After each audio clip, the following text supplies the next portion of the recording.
Good news, everybody. Slowly but surely, the SNP establishments are falling. Yes, there's nothing new about it, but this is actually about a detailed issue of the SNP crisis and all the infightings and all the, of course, the scandals that's still going on, by the way, including the police investigation into the missing money and everything else. The ferry fiasco still going on. So many issues that the media are not really keeping you guys posted on, which we are going to be, as usual, doing it on this channel. This is about how they're losing every single person that they have in the party.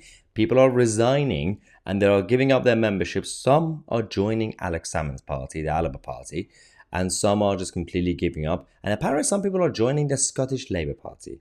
Weird. Now, let's talk about this. The reason it's weird is mostly because, yes, both parties are socialists, but the Scottish Labour Party officially don't want to leave the United Kingdom.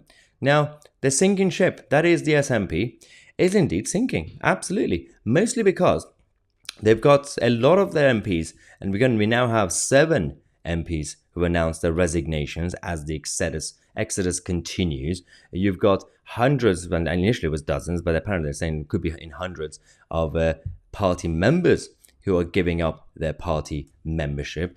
And Humza Yousaf, the whole point of Humza was to recover obviously the position that the SNP used to have in the opinion polls and the credibility in the Scottish Parliament following what Nicola Sturgeon did. It's also funny how things change so quickly in politics, and it's always been like this, but mostly recently because of access to information is going up and the world is getting smaller and you can get your news within 30 seconds. So Nicola Sturgeon, until about a year and a half ago, she was the queen of the SNP. She was untouchable. The mainstream media were loving her.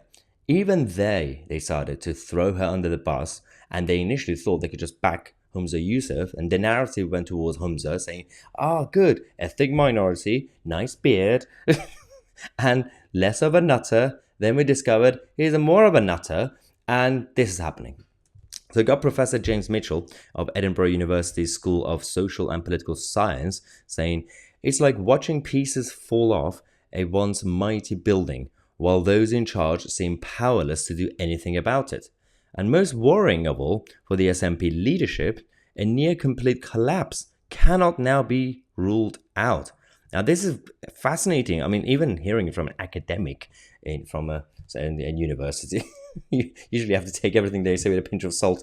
But at the same time, if they are starting to say these sort of things, then it's important for the other political parties in Scotland to wake up, because the only alternative right now is the Scottish Labour Party, and that would just allow Keir Starmer to get a majority in the House of Commons. So it's a bit of a lose-lose situation for people in Scotland and across the kingdom.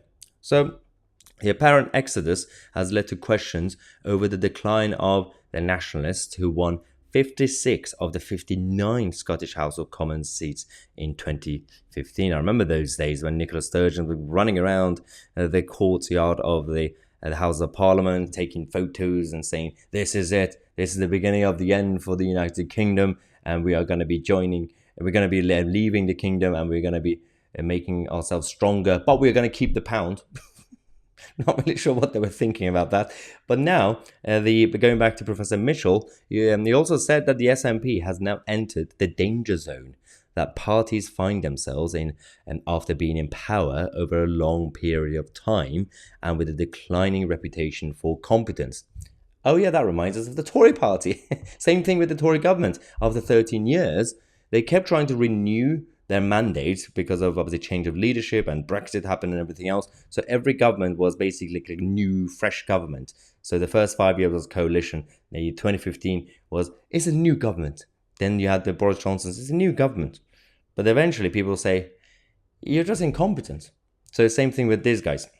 Professor Mitchell says, its own MPs know this, and while some may have decided to retire due to their age, they all know that independence is not in sight, and that they will simply be going through the motions of remaining an MP, even if they were to be re-elected.